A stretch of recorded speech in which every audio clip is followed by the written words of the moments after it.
आजच डाउनलोड करा आणि तुमच्या आवडत्या मालिकांचा आनंद लुटा। सावकाश काय रे एवढं काय काय कशा पाय बोलवले? काय माहिती काहीतरी महत्वाचं काम आहे म्हणले म्हणून बोलून घेतले। सावकाश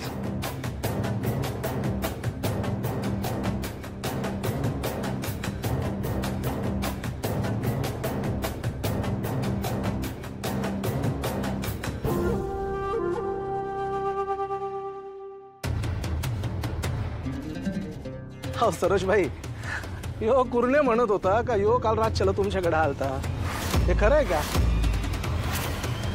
हाव नाही अहो मी काय भी आकडे विचारत नाही। अहो उलट मीच तर याला तुमची माफी मागायला बोलवलंय ना व, आणि याची चूक आहे माहितीये की मला।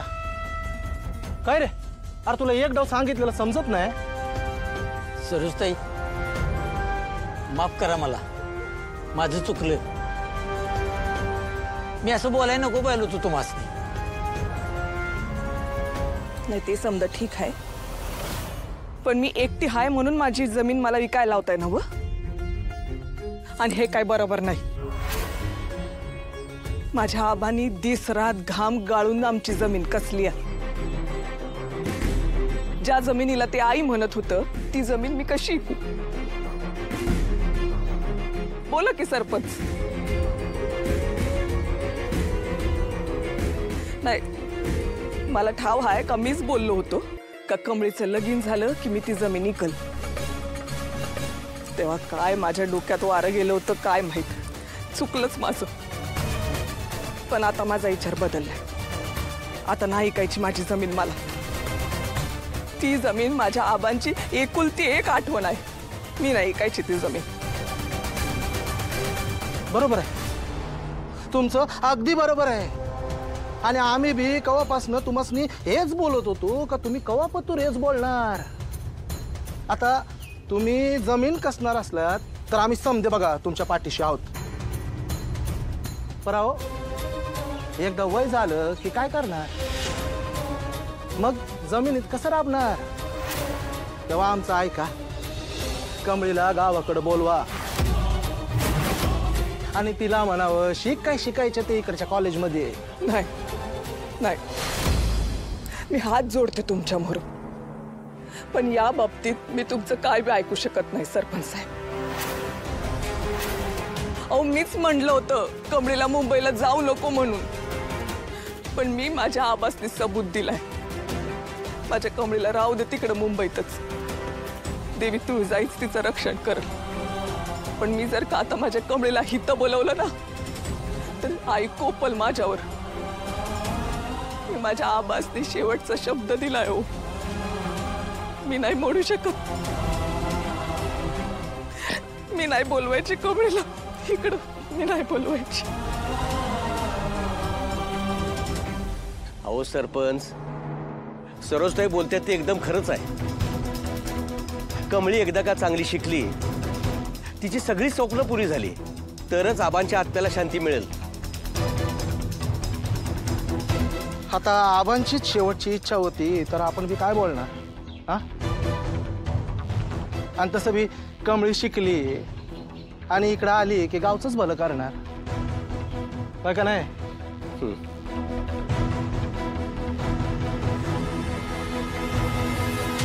राधिका बघू, sari, hair, jewellery all okay.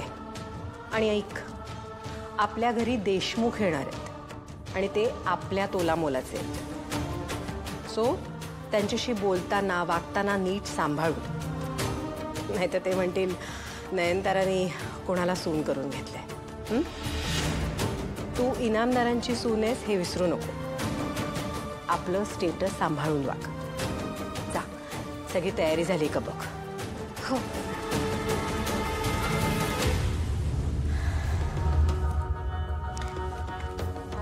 Prajakta तयार आहे की नाही? प्राजक्ता,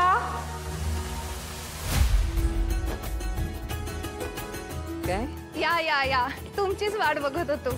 नाही देशमुख यायच्या आधी तुम्ही आलात ते खरंच बरं झालं। या ना।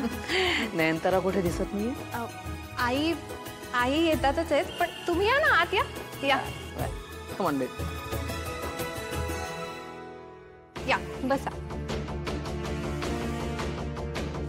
बसा.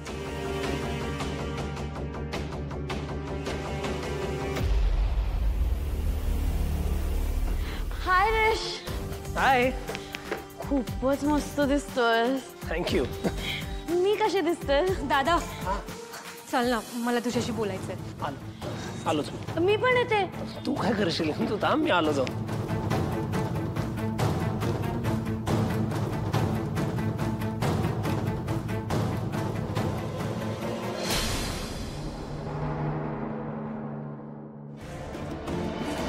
प्राजक्ता, काय झालं? दादा मला इतक्यात लग्न नाही करायचंय. माझं अजून कॉलेज पण कम्प्लीट नाही झालंय आणि आपल्या घरामध्ये हे सगळं काय चाललंय? असं काही नाहीये, ते आता जस्ट बघायला आलेत. तुला थोडी लगेच लग्न करायचंय. दादा सुरुवातीला ना हे सगळं असंच करतात आणि मग जे व्हायचं ते होतच. आता यांच्या काय अपेक्षा? नटून थटून या, यांना सरबत सर्व करा, मग ते ठरवणार की त्यांना मी पसंत आहे की नाही. ते का ठरवणार? आई हेट दिस. आणि काय हे चहा आणि पोहेचा ड्रामा. बरोबर आहे, बरोबर आहे. I am completely with you on this. पण काय करणार आता? आईमुळेच तिचाच हट्ट नेहमी. तिला कधी कोणी काही बोलत नाही ना, म्हणून ती हे असं करते. पण दादा ती माझं आणि रोहित दादाचं नाही ऐकत, पण तुझं तरी ऐकते ना. आणि तरीही तू काहीच नाही बोललास का? दादा मला पण तुझ्यासारखं आणि रोहित दादासारखं करिअरमध्ये काहीतरी करायचंय, लाईफमध्ये काहीतरी अचीव करायचंय. हे सगळं माहिती आहे ना तुला? हा मला कळतंय. तुम्हाला ना मी या घरामध्येच नको आहे ना. हो, तुम्हाला ना मला या घरातून बाहेर काढायचं, म्हणून तुम्ही हे सगळं करता. Are you mad?